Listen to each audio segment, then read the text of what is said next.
हिमाचल प्रदेश में 3 विधानसभा क्षेत्र में विधानसभा के उपचुनाव, जिसके लिए आज मतदान हो रहा है। और मैं इस बात को देख रहा हूं कि अभी तक के जो मतदान के लिए जो हमको जो जानकारी मिली है कि काफ़ी उत्साह के साथ लोग बड़ी संख्या में मतदान करने के लिए मतदान केंद्र पर पहुंचे हैं। लगभग 16% मतदान अभी तक जो है वो तीनों विधानसभा क्षेत्र में लगभग हो चुका है।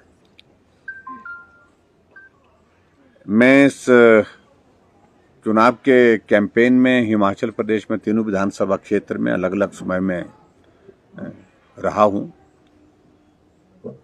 और मैंने इस बात को देखा है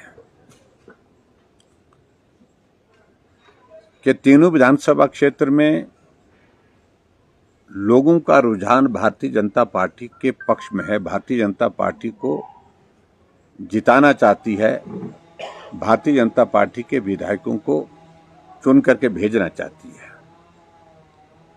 लेकिन जिस प्रकार से इन तीनों चुनावों पर कांग्रेस पार्टी ने सत्ता का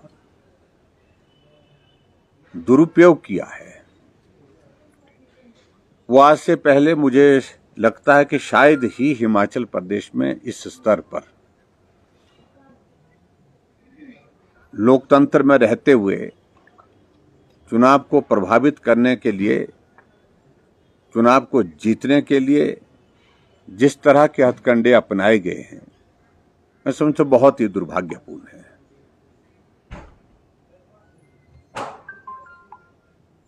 सैकड़ों लोगों की दुकानों पर छापे मार दिए गए।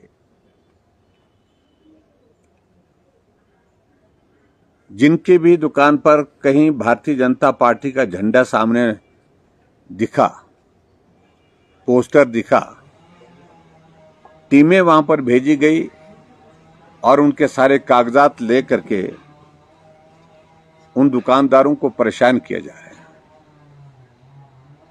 कर्मचारियों को तो एक तरफा ही आदेश किया गया है कि अगर कर्मचारी कहीं भी भारतीय जनता पार्टी के पक्ष में वोट डालेंगे,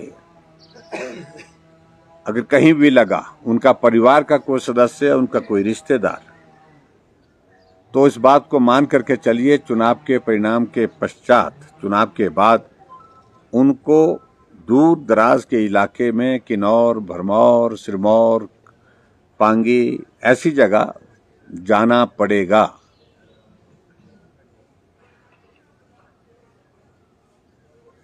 जो लोग अपना कारोबार करते हैं, व्यवसाय करते हैं, कॉन्ट्रैक्टर्स हैं, दूसरे लोग हैं, ये पहली बार हमने देखा कि कुछ जगह तो छापे मारे गए लोगों के घरों में। और कुछ विधानसभा क्षेत्र में हमने इस बात को भी देखा, चुनाव में नालागढ़ की मैं बात कर रहा हूं, कि हमारे पार्टी के लोगों की गाड़ियां चल रही हैं, उन गाड़ियों को थाने में जमा कर दिया और वहां एक पुलिस के अधिकारी जो है वो तो सारी सीमाओं को लांघ गए। और हद तो इस बात को लेकर के है कि भारतीय जनता पार्टी के प्रत्याशी प्रचार के लिए निकल रहे हैं, हम सब लोग प्रचार के लिए निकल रहे हैं सिविल ड्रेस में, गाड़ियां भर भर करके सीआईडी के जवान जो है हमारे पीछे लगा दिए गए हैं। कहां कौन आदमी उतर रहा है, कौन चढ़ रहा है, किससे मिल रहे हैं, किसके घर में खाना, किसके घर में चाय हुई, किसके घर में नाश्ता हुआ, कौन कौन लोग मिले, ये सारी चीजों को लेकर के जिस तरह से अब की बार ये सरकार की सारी मशीनरी का जो दुरुपयोग किया गया, मैं समझता हूं कि बहुत ही दुर्भाग्यपूर्ण। और सिर्फ दुरुपयोग यही नहीं कि भी जानकारी हासिल करने के लिए पीछे सीआईडी के लोग लगाए गए, इससे बढ़ करके जो है वो ज्यादा जो है उनके घर में जाकर के जो भी कोई आदमी मिल रहा है उसकी दुकान पे, उसके घर पे जाकर के जो जिस तरह से प्रताड़ित किया गया है, परेशान किया गया है, ये मैं समझता हूं कि बहुत ही दुर्भाग्यपूर्ण है। हिमाचल प्रदेश में अभी हाल ही में जो लोकसभा के चुनाव हुए, इन लोकसभा के चुनावों में कांग्रेस पार्टी सत्ता में रहते हुए हारी है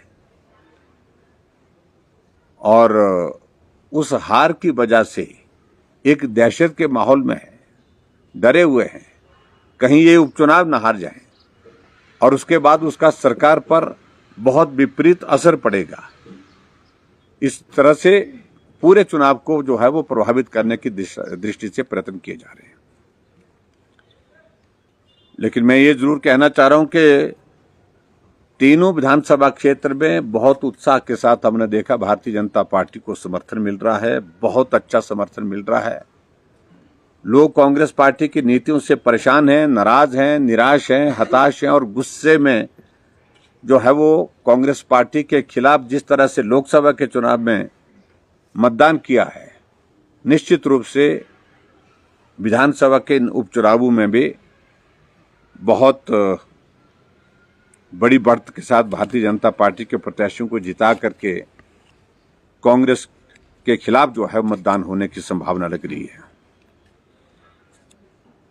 एक बात को लेकर के मैं विशेष तौर से कहना चाह रहा हूं कि हिमाचल प्रदेश में पिछले 18 महीने से सरकार है कांग्रेस पार्टी की और 18 महीने की इस सरकार के कार्यकाल में हमने देखा है कि बड़े स्तर पर हम जिन बातों का जिक्र करते थे, भ्रष्टाचार की बातें कहते थे, वो बातें जो है वो आज चौक चौराहे पर जो है वो सुनने को मिल रही है, देखने को मिल रही है।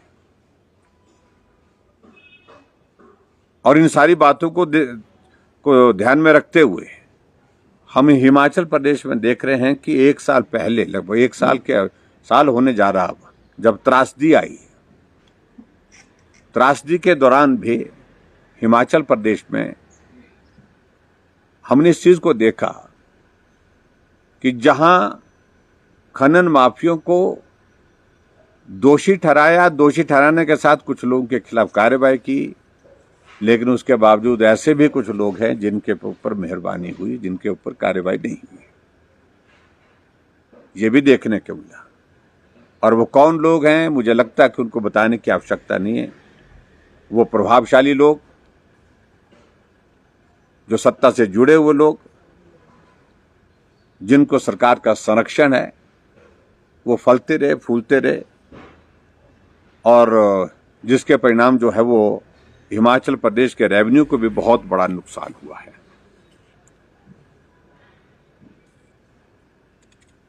बहुत सारी चीजों को लेकर के अभी तक जो है मामले यहां हिमाचल प्रदेश में देखने को मिल रहे हैं।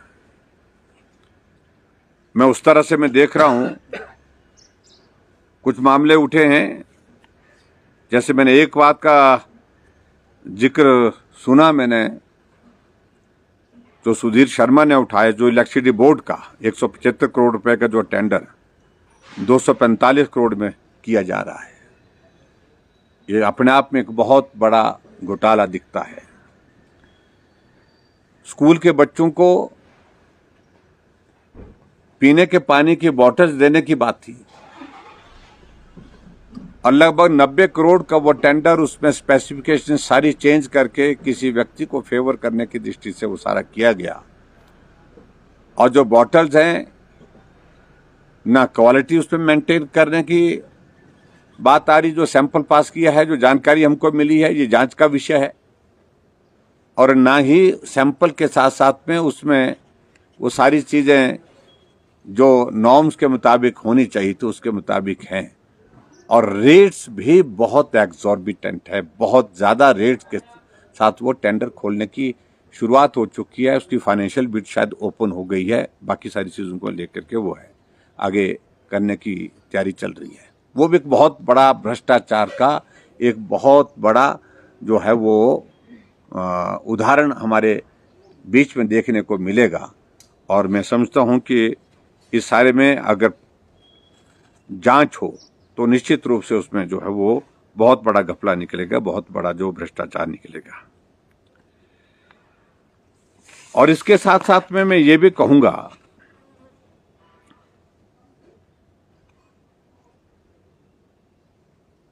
पिछले कुछ दिनों से चर्चा इस बात को लेकर के है,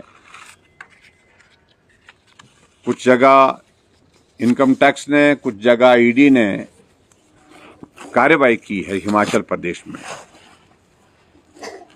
और संभवतः वो सारी कार्रवाई को राजनीतिक कार्रवाई नहीं है, वो कार्रवाई कुछ व्यवसायियों के खिलाफ है। लेकिन उसके बावजूद भी जो सूचनाएं छन करके आ रही हैं, जो जानकारी के रूप में आ रही हैं, उसमें बातें यही आ रही है। इसमें भी वो ऐसे लोग हैं जिनको सरकार का बहुत बड़ा संरक्षण रहा है, प्रभावी लोग हैं और सरकार की मशीनरी का, सरकार के प्रभाव का इस्तेमाल करके अपने कारोबार किए गए हैं। जांच का विषय है, इस पर मैं इससे ज्यादा अभी कहना नहीं चाह रहा हूं। हम सिर्फ इतने ही जानकारी जो अखबारों में, मीडिया में जो आई है, उसके संदर्भ में मैं इतना ही कहना चाह रहा हूं कि जितने भी लोग ये इस प्रकार के हैं, वो प्रभावशाली लोग हैं और सरकार के संरक्षण में, सरकार के बहुत करीब लोग हैं। ये भी बात साथ में आई है उसमें। अभी जांच चल रही है, जांच की प्रक्रिया पूरी होती है तो उसके बाद सारी चीजों को लेकर के उसमें तभी कह सकते हैं। जब तक जांच पूरी नहीं होती तब तक इससे ज्यादा कहना उचित नहीं है। लेकिन दुर्भाग्य है, छोटा सा कार्यकाल 18 महीने का, और 18 महीने के कार्यकाल में इस प्रकार की गंभीर भ्रष्टाचार के आरोप सरकार के ऊपर लगना, ये चिंता का विषय है, निश्चित रूप से चिंता का विषय है। और मैं उम्मीद करता हूं कि जो एजेंसीज जो काम कर रही हैं, जो सारी जांच कर रही हैं, उसके तथ्य जब सामने आएंगे उसके बाद भी सारी चीजों को लेकर के तफसील में बात करने की स्थिति में हो पाएंगे। लेकिन जो छन करके जो जानकारी आ रही है, वो जानकारी यही है कि संरक्षण में प्रभावी लोग हैं, प्रभावशाली लोग हैं, सत्ता के, सरकार के संरक्षण में ये कारोबार करते हैं और सरकारी रेवेन्यू को, सरकार के इसको जो है वो नुकसान पहुंचाते हैं और पैसा खूब कमा रहे हैं। ये सारी चीजों को लेकर के मैं सिर्फ इतना कहना चाह रहा हूं। इसके अतिरिक्त मुझे सिर्फ आप सबके बीच में इतना जरूर कहना है कि हिमाचल प्रदेश में झूठी गारंटियां, झूठी बातें कहते कहते और लोग उन बातों को सुनते सुनते थक गए हैं। लोग चाह रहे हैं कि सरकार काम करे, विकास करे। लोग चाह रहे हैं कि उनकी समस्याओं का समाधान हो।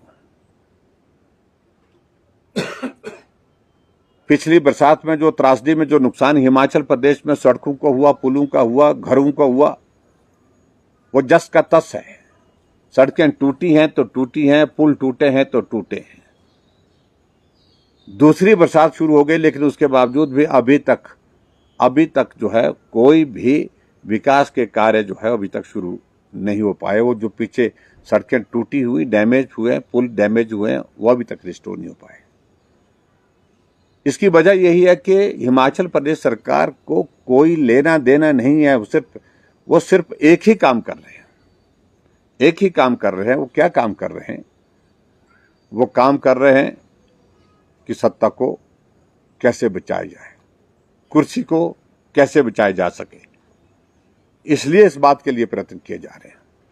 और इसलिए मैं समझता हूं ये बहुत दुर्भाग्यपूर्ण परिस्थिति है जो हमारे तीनों विधानसभा क्षेत्र में जो हमारे पार्टी के जो प्रत्याशी जो चुनाव लड़ रहे हैं, इन उपचुनाव में तीनों के परिवारों को प्रताड़ित किया गया है, तीनों के कारोबार बंद कर दिए गए हैं, तीनों के ऊपर जो है मामले दर्ज कर दिए गए हैं। और ऐसे में मैं समझता हूं कि जो जिस प्रकार से हिमाचल प्रदेश में सत्ता को चलाने का एक प्रयास जो है वो लोगों को डरा करके, धमका करके किया जा रहा है, उस पर विराम लगना चाहिए। और मैं उम्मीद करता हूं कि इन तीनों उपचुनाव में भारतीय जनता पार्टी को लोग समर्थन देंगे, भारतीय जनता पार्टी की जीत सुनिश्चित करेंगे, ताकि एक बहुत बड़ा संदेश जो है वो कांग्रेस पार्टी के इस तरह से कामकाज करने के तौर तरीके पर जा सके। यही मुझे कहना है। सर, हिमाचल प्रदेश की राजनीति में बदले की भावना से काम होता रहा और आपके समय इसमें विराम लग गया था।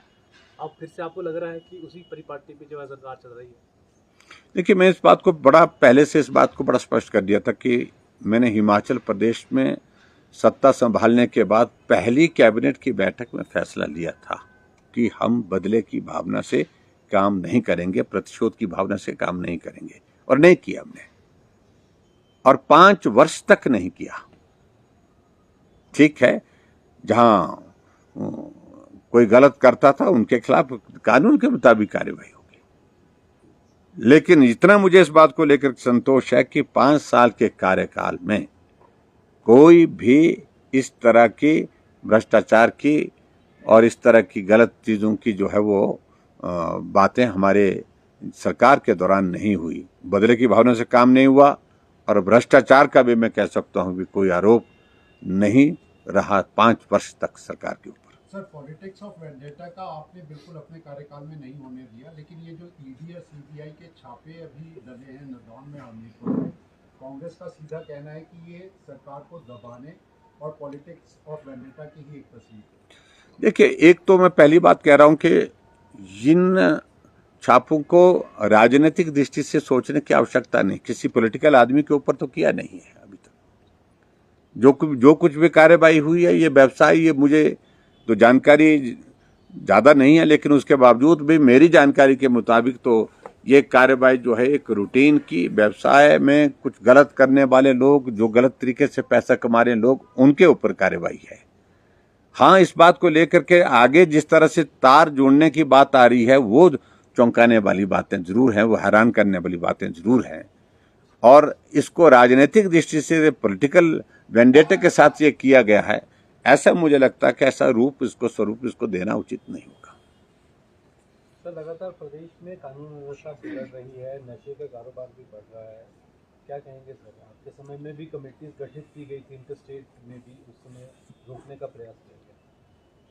देखिए, कानून व्यवस्था तो हिमाचल प्रदेश में सरकार को उस तरफ ध्यान ही नहीं। मैंने कहा कि हिमाचल प्रदेश में कांग्रेस पार्टी की सरकार जब से बनी है, उनके सामने तो एक ही बात है कि सत्ता, कुर्सी और अपने लोगों को कैसे हम संरक्षण दे सकते हैं, इन सारी चीजों को लेकर के काम चल रहा है।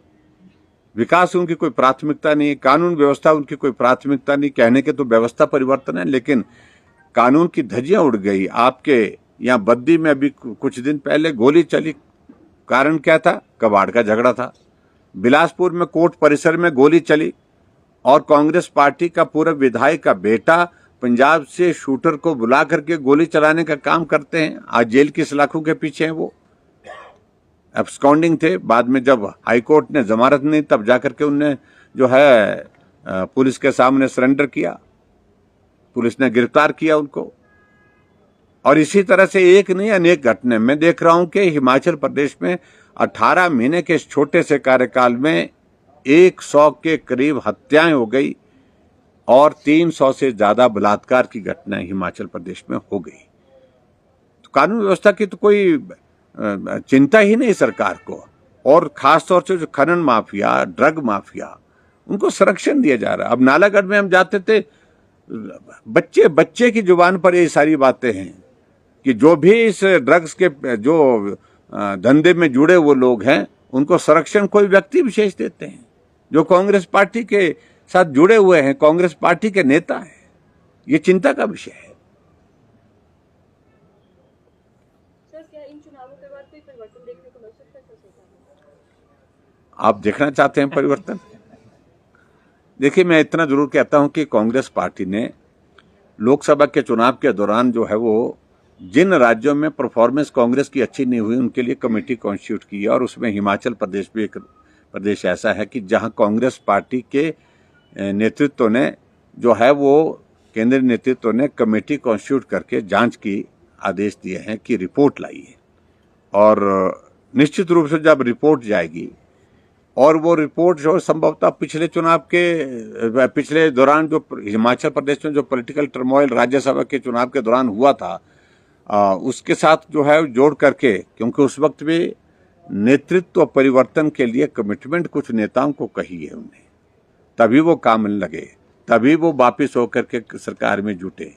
अन्यथा वो भी अपने रास्ते निकल गए थे, कहीं जा रहे थे, कहीं मुझे मालूम नहीं कहाँ जा रहे थे, लेकिन जा रहे थे।